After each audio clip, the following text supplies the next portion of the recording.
भोर भई भज प्रभु नाम होगा तेरा कल्याण। भज रे भज रे। आइए सुनते हैं आज की कहानी। आज की कहानी है लाखन डाकू। लाखन नामक डाकू शहर से दूर बीहड़ जंगलों में एक झोंपड़ी बनाकर रहता था। उसने अपनी झोंपड़ी के चारों तरफ ढेर सारे फूल, खूबसूरत झाड़ियां व ढेरों आम, लीची, नारंगी के वृक्ष लगा रखे थे। महीने में 2-4 बार आकर वो शहर में डाके डाला करता था और कितने ही मासूम घरों को उजाड़कर फिर भीड़ों में छिप जाया करता था। जब भी लाखन शहर आता तो शहर के बीचों बीच खड़ी संगमरमरी हवेली को बड़ी हसरत से देखता। वो सोचता कि न जाने इस हवेली में कितना खजाना भरा पड़ा होगा और न जाने वो कौन सा दिन आएगा जब मैं इसे लूटकर फिर हमेशा के लिए चैन की बंसी बजाऊंगा। एक बार जब वो डाके के इरादे से शहर आया तो बहुत खुश हुआ। चोर, डाकुओं, अपराधियों को अंधेरा बहुत पसंद होता है।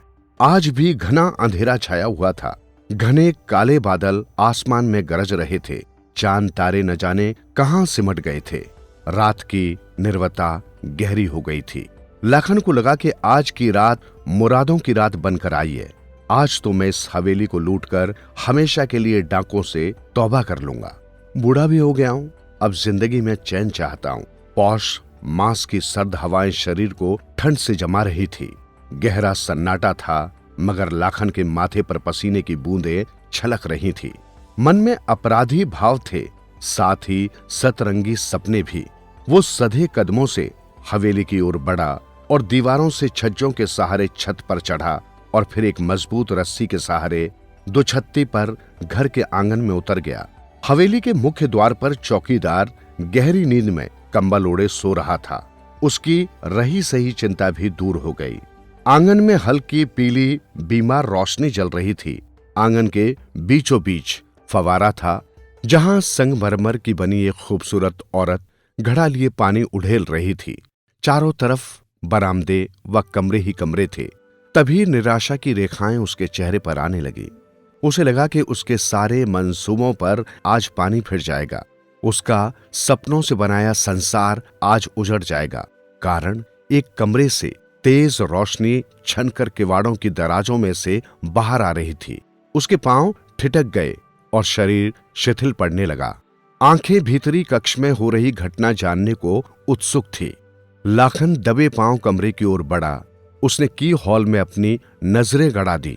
उसने देखा कि एक बूढ़ा बीमार आदमी गांव तकिया लगाए पलंग पर लेटा है व उसके बगल में एक युवक बैठा है। दोनों की आंखें आंसुओं से भरी हुई हैं। पुत्र चिंतित था तो पिता निराश। लाखन बेचैन था दोनों की बातें सुनने के लिए। तभी सांसों को संभालकर पिता बोला, बेटा, भाग्य हमारे ही हाथ में होता है। जो भी अच्छे बुरे कर्म करोगे फल अवश्य पाओगे। इंसान में असीम शक्तियों का भंडार छिपा होता है, बस उसे खुद में ढूंढने की जरूरत है। जिस तरह बालू में से तेल नहीं निकाला जा सकता, वैसे ही बुरे रास्तों पर चलने वालों को अच्छा रास्ता नहीं मिल सकता। पतंग उड़ाने वाले के हाथ से डोरी छूट जाए या कठपुतली के धागे हाथ से छूट जाएं तो अगर जिंदगी में बुरे लोगों का सामना करना भी पड़े तो तुम पर उनका कोई असर न हो। जैसे गेंडे की खाल से बनी ढाल से टकराकर तलवार का हर वार विफल हो जाता है। ऐसी अनमोल बातें जिंदगी में मैंने कभी नहीं सुनी। मुझे तो आज ऐसा खजाना मिल गया कि मेरी पूरी जिंदगी चैन से कट जाएगी। चोरी, डकैती और खून खराबा, मैंने इसके सिवा किया ही क्या? लाखन मन ही मन सोच रहा था। तभी पुत्र के रोने की आवाज आई। लाखन दबे पांव छत से नीचे दालान में कूद गया और फिर अंधेरी गलियों में गायब हो गया।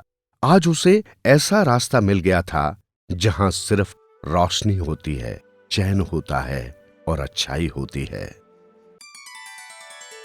जीवन सुधरेगा, प्राणी होगा